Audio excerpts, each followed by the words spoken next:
Great, thanks very much. So I'm going to talk about SpaceFibre, not SpaceWire as it says in the program.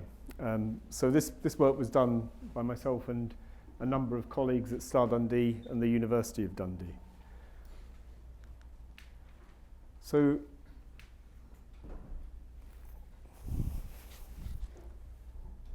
okay, interestingly, the top of the slide is here, and so I don't know quite what's happened to the projector there.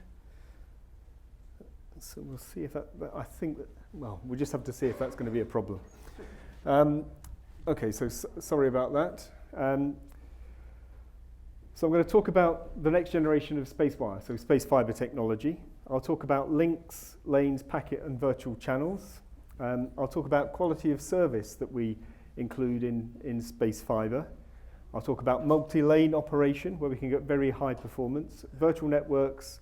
I'll describe a routing switch we've designed and which you can see out on our stand. I'll also talk briefly about a many-core DSP processor that's been designed with SpaceFibre interfaces, and then make some conclusions. Okay, so next generation of SpaceWire. Okay, so is there any way we can get this to show properly? Because it shows properly on my screen here, but it doesn't show properly on the screen up there.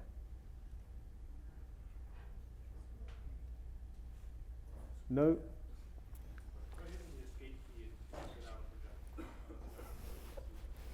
Okay. And then where are we? Down here somewhere?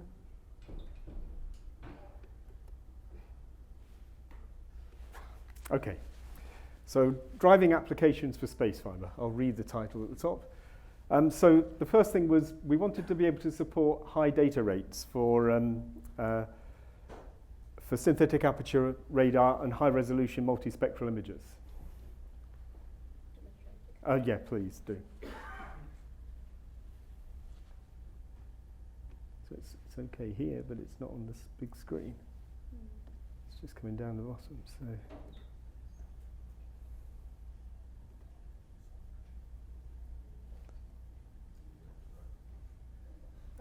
Yay, great, well done. Okay, thanks very much.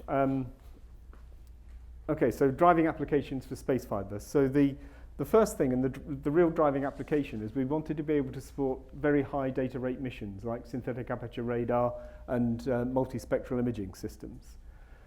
So there we needed tens of gigabits per second.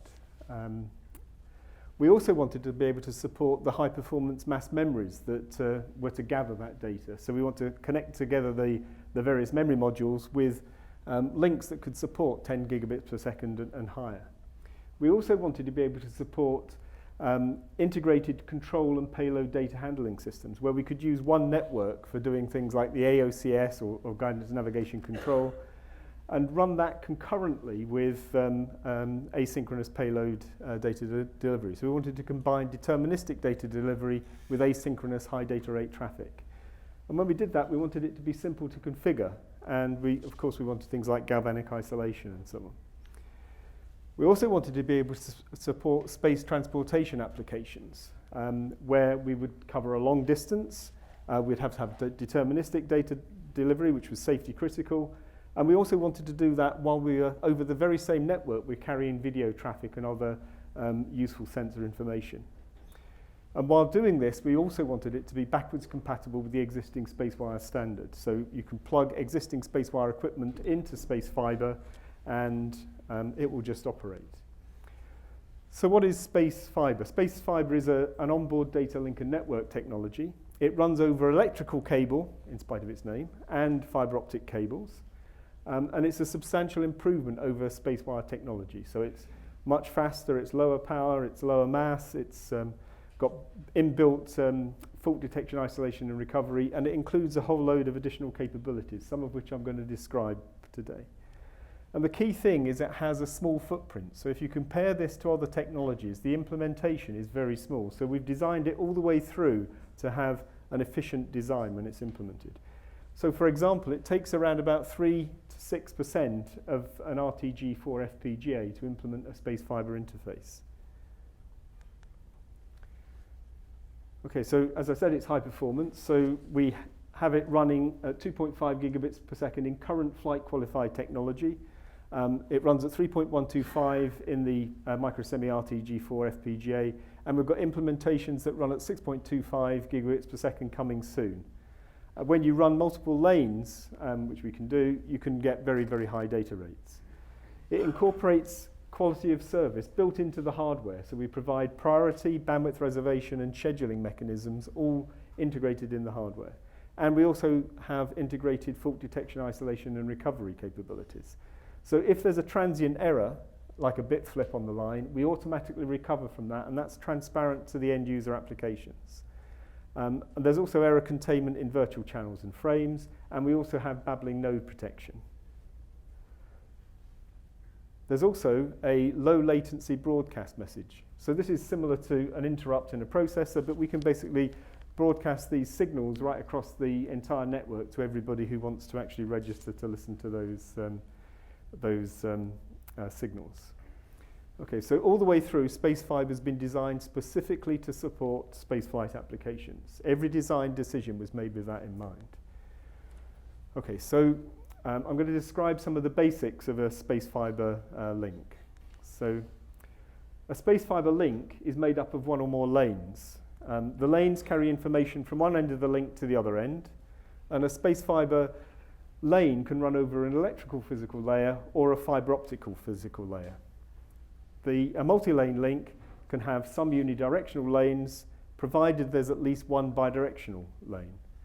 And a link, at the link level, we provide the quality of service and the error recovery capabilities. The links carry and transport SpaceFibre packets, which are identical to SpaceWire packets. So we have this commonality between the two protocols at that level. So we have a destination, which basically is the path or identifier, path to, or the identity of the destination node. We have the cargo, which is the information being carried, and an end of packet marker. So it's a very simple protocol, but you can use it to carry other protocols if you want to. So over a link, we have a number of virtual channels, and the links carry the packets through virtual channels. There's a maximum of 32 virtual channels on a link, and they're numbered consecutively from 0. So traffic entering virtual channel number 1 comes out at virtual channel 1 at the other end. And each virtual channel is completely independent of the other virtual channels, and they're given basically quality of service. So they're given a priority, a bandwidth allocation, and a schedule, and they adhere to that quality of service.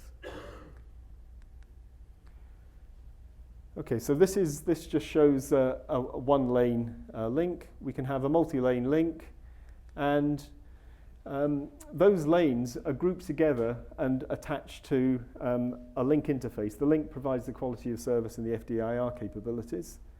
And then that link interface will have a number of virtual channels. And those virtual channels, into those virtual channels, we send and receive SpaceFibre packets. Okay, and at the other end of the link, we have the same sort of thing. So we can send and receive SpaceFibre packets over these. And this protocol is then made up of several layers. So we've got a physical layer, or lane and multi-lane layer, the data link layer, and then the network layer. Okay, I'm going to describe the SpaceFibre quality of service very quickly. So we have a number of virtual channels. There's a medium access controller which decides which virtual channel is going to be able to send the next frame of information. So when we've got a packet, we chop it up into small frames. Those frames are 256 bytes of user information. And when a virtual channel has some information to send, and the destination buffer at the far end has got some space for that, then we say that that virtual channel is ready to send. So if it's ready, all the virtual channels that are ready to send then compete based on what we call precedence. And whoever has the highest precedence is the one that actually gets to send that frame of information.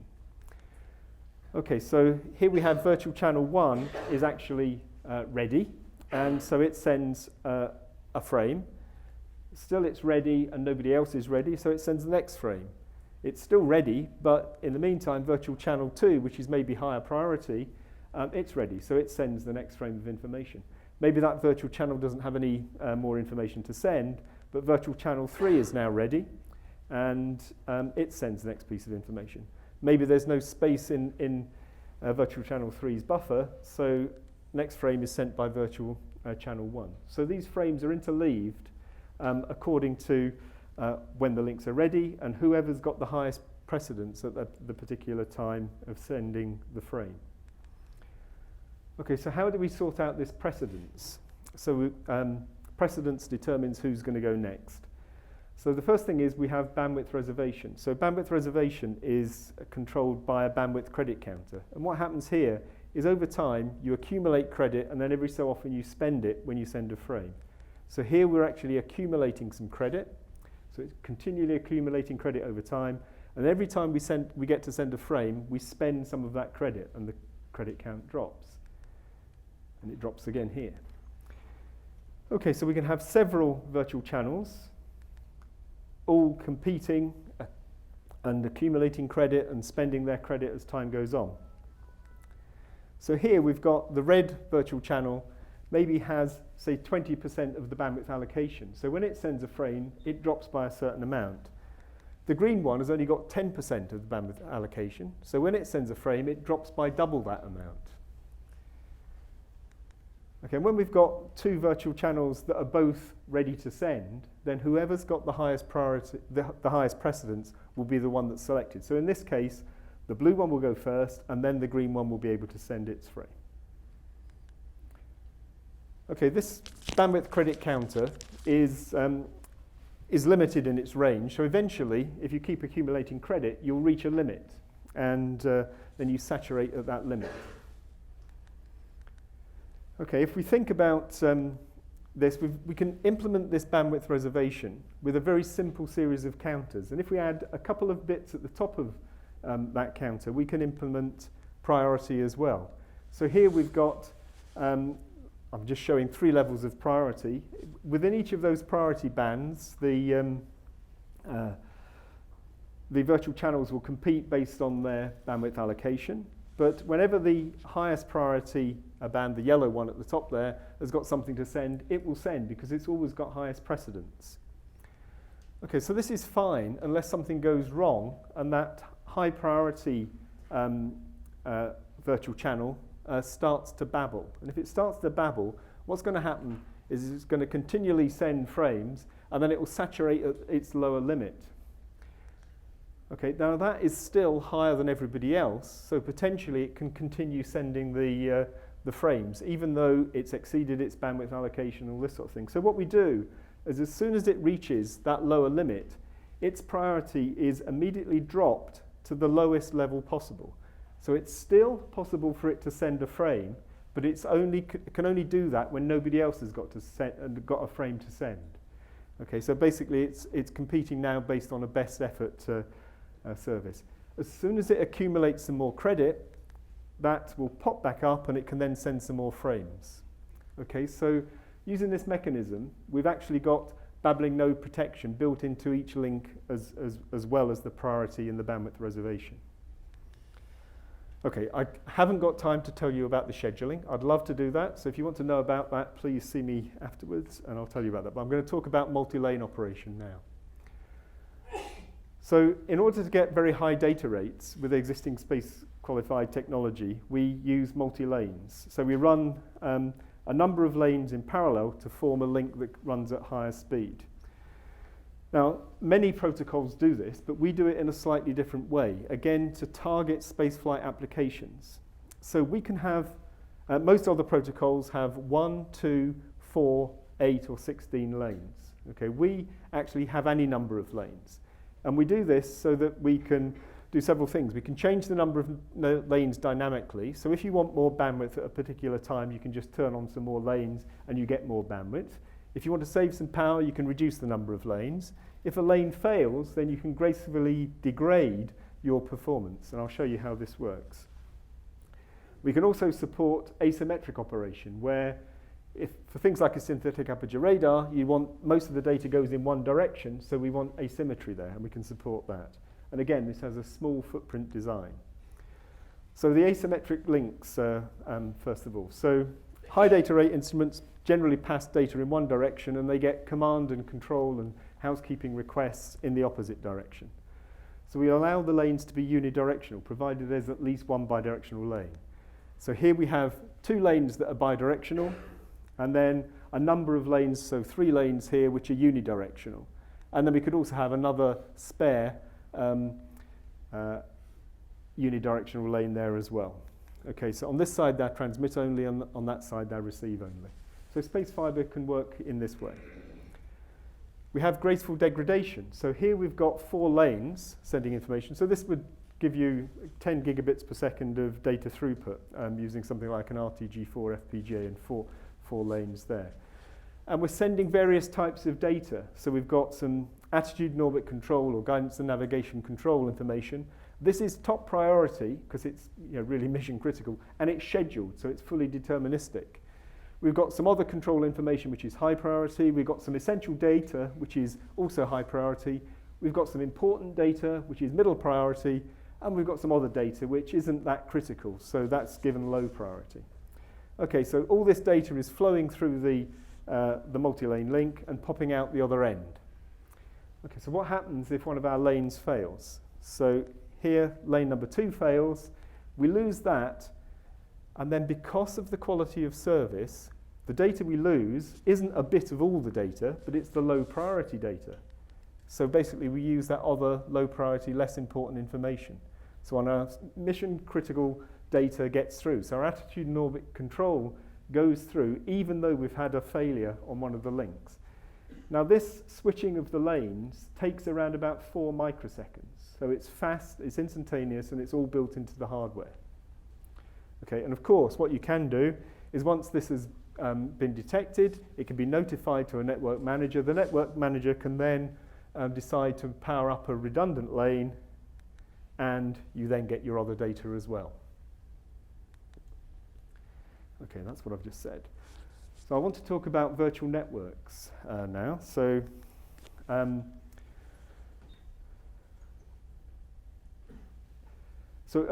we have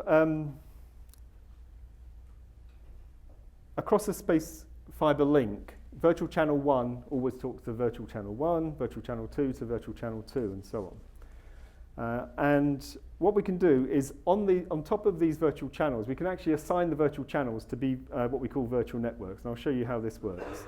So here we've actually going to map virtual network 0 to virtual channel 0. So basically we just say this is virtual network 0. And with this virtual network, we actually can then send from, say, a control processor to any of the other units and get reply messages back. So that virtual network works just like a SpaceWire network. Okay, so we route the packets in exactly the same way, and we receive the data in the same way, and it's like an independent SpaceWire network running over SpaceFibre. We can then do things like say, okay, this virtual channel 1 we're going to assign to virtual network 1. And that's then providing a point-to-point link, if you like, from instrument number 1 into the onboard mass memory. Now, if we wanted to assign for this this instrument here, it's got virtual channel 1, but we've already used virtual network 1. But what we can do is we can assign that virtual channel to virtual network number 2. So here we go, we assign that to virtual network 2, and we can then run another link from that instrument to the onboard mass memory. Okay, so in this way we can have a number of different sources and destinations of data, networks and links running across the single SpaceFibre network, and these all run independently. They're all allocated a bandwidth, they're allocated a priority, and they can be allocated a schedule as well. And then they run independently over the network. Okay, so we've built a routing switch that basically provides this sort of capability, and you can see this on our stand. It has the particular implementation we've got there it's an 8-port SpaceFibre router. So it's got 8 SpaceFibre ports. Each of them is actually running at 2.5 gigabits per second in that implementation. And we've got 4 virtual channels on each of the ports. And we've also got a 4-port SpaceWire interface over a 9th port. So this basically shows that.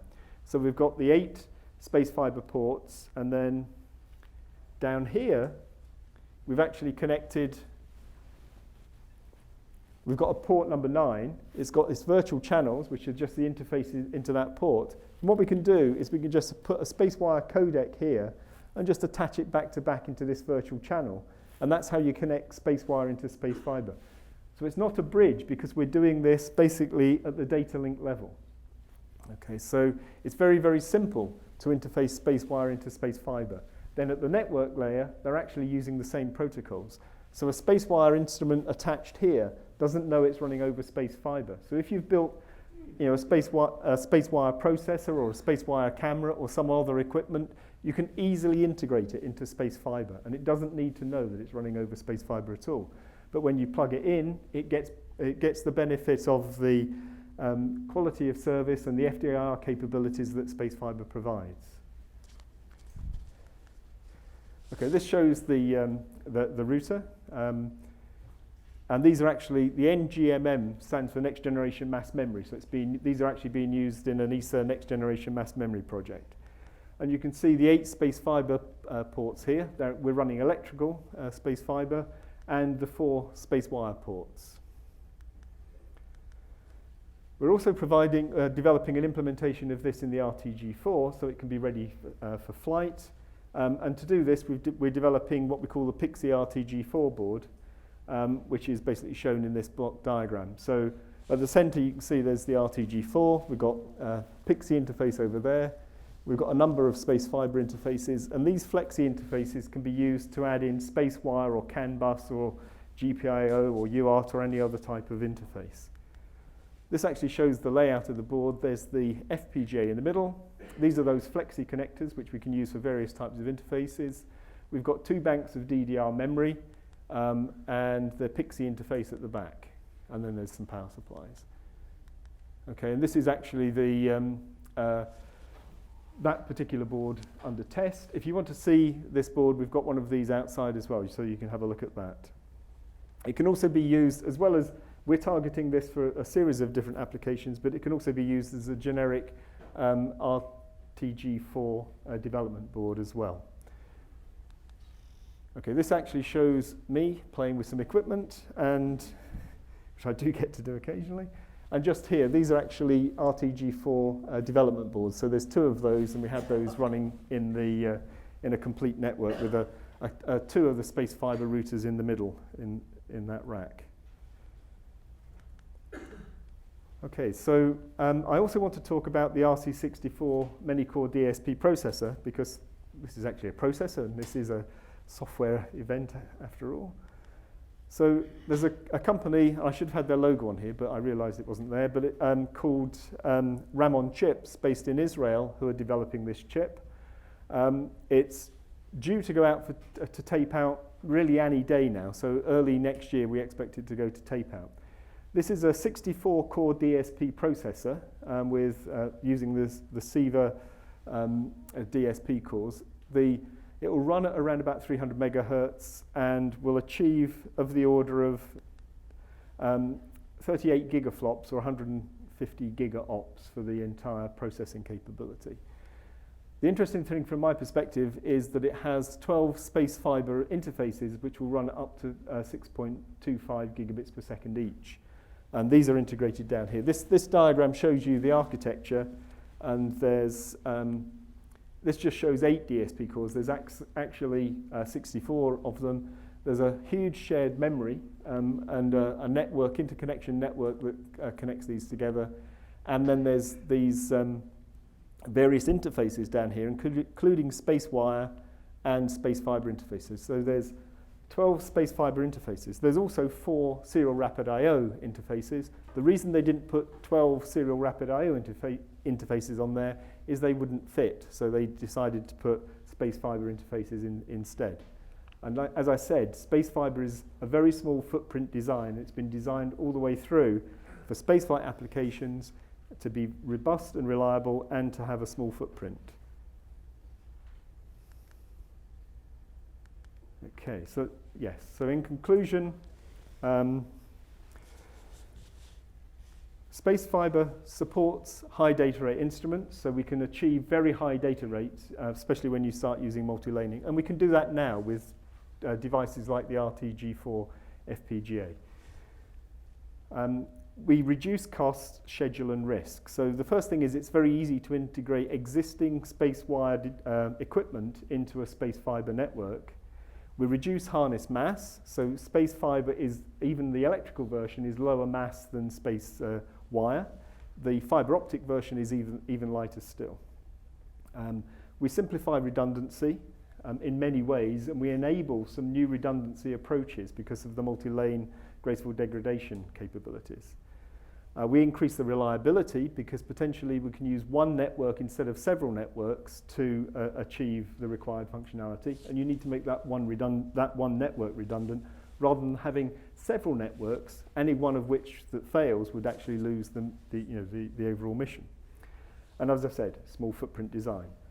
So we can support integrated AOCS and GNC applications and with payload network data, because we've got quality of service and deterministic data delivery.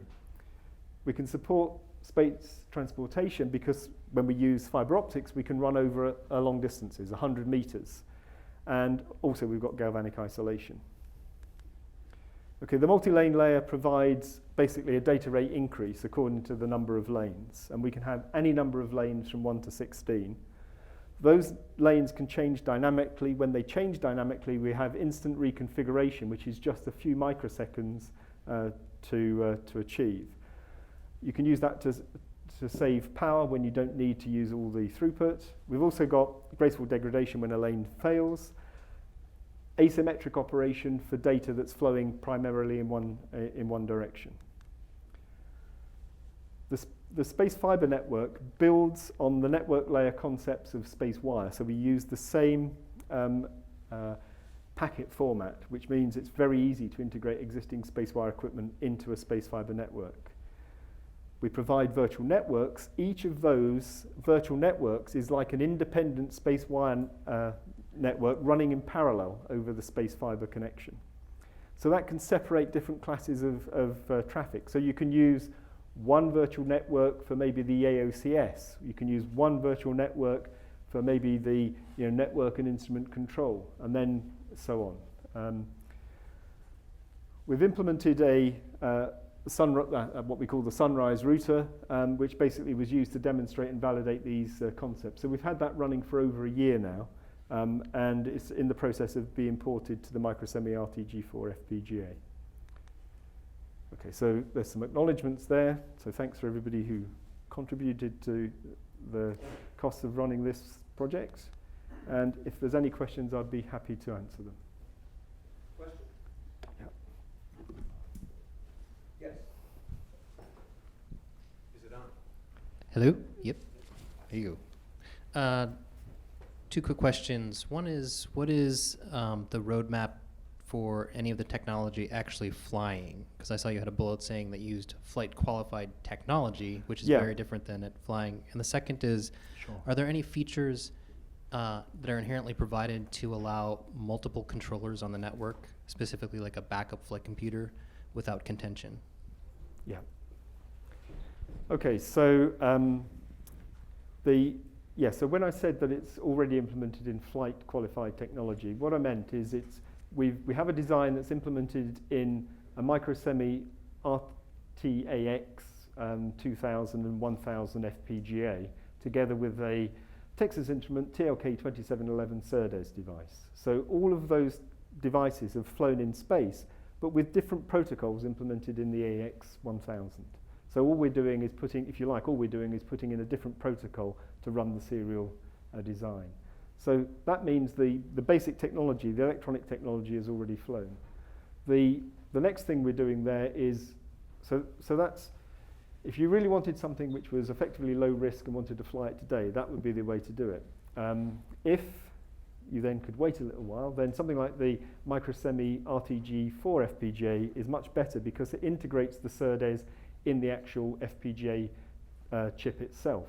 So this makes it very easy. And then, as I said, we use for a SpaceFibre interface of between, say, 2 to, I don't know, 8 virtual channels. You use between something like 2 to 5 or 2 to 6% of the FPGA. So you can have an interface in this device providing all that high-speed capability, and it leaves the rest of the FPGA for you to do whatever you want, build your processor or whatever it may be in that particular FPGA. If you want to run multiple lanes, then the actual multi-laning technology isn't as much as 4 times the interface cost. It's less than that. So if you had a 4-lane interface. So your next question was about, okay, on the network, can you switch between nominal and redundant? Yes. So one of the things I didn't talk about was we have broadcast messages.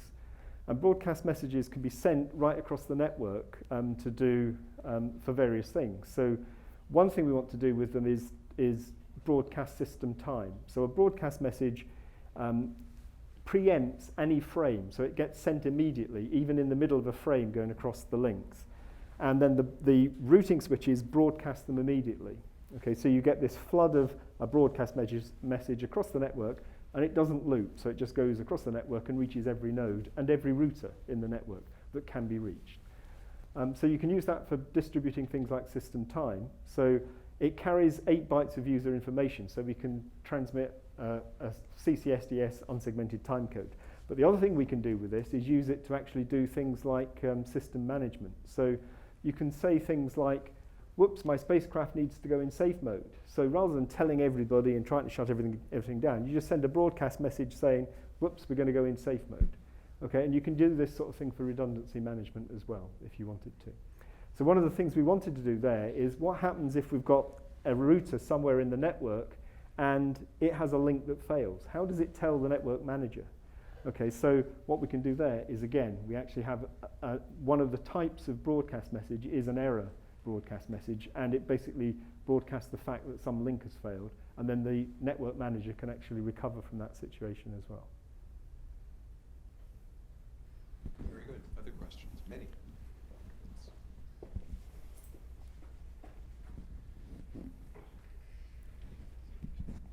Sure, thanks. You briefly mentioned error detection and correction capabilities, but I didn't see any type of correction in the framing. How does that work? Yeah, so the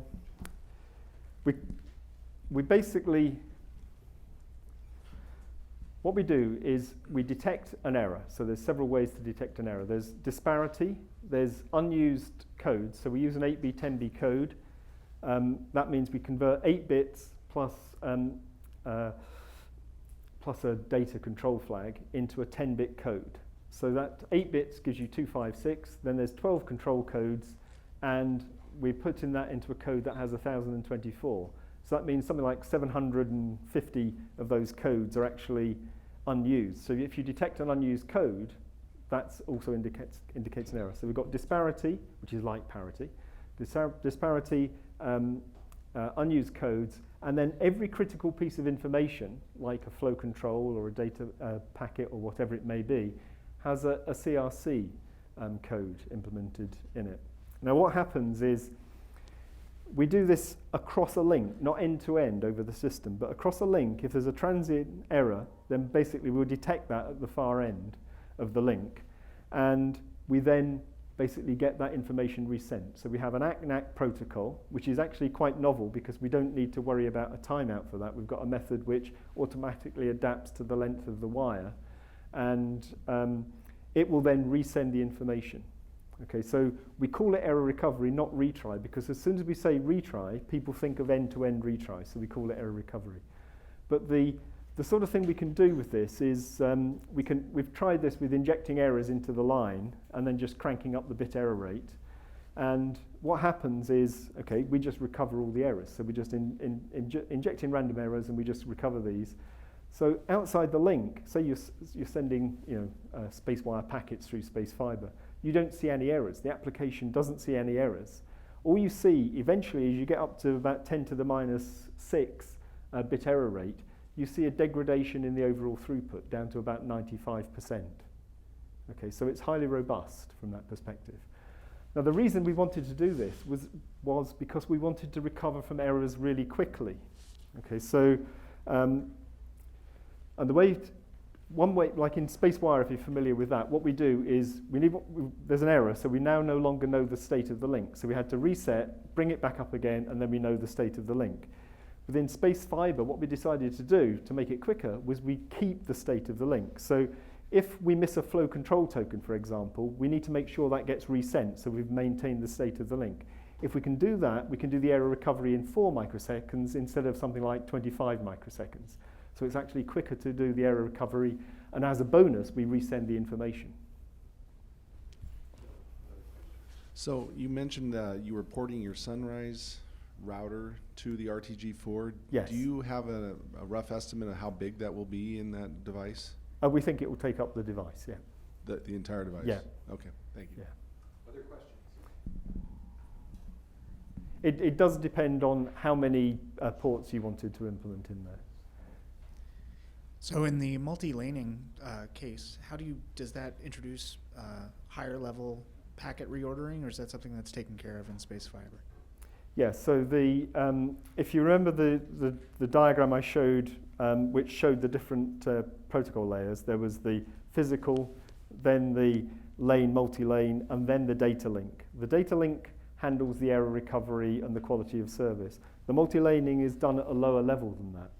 So when packets and all this sort of thing, multi-laning just sends the information it's given over multiple lanes. If we change the number of lanes, like one lane fails and we go from 4 to 3, then it automatically recovers. So it does a realignment process which takes 2 microseconds, and then it carries on sending the information. So the link layer is what knows about packets and their ordering and that sort of thing, if you like. And the network layer, the data link layer knows about sending those over the virtual channels, and then the multi-lane layer is below that. So the multi-lane layer doesn't have to worry about packet reordering or anything. But can it introduce packet reordering if you're parallelizing the messages? No, because the information comes from the link. The link level handles the packets, and then the frames we're given from that go over the multi-lane link. We're not sending one packet over one lane and another packet. We just chop the information and stripe the information sort of word by word, and then put it over the link in one go. Other questions? Go see the demonstration. Thank you. Okay, thanks very much.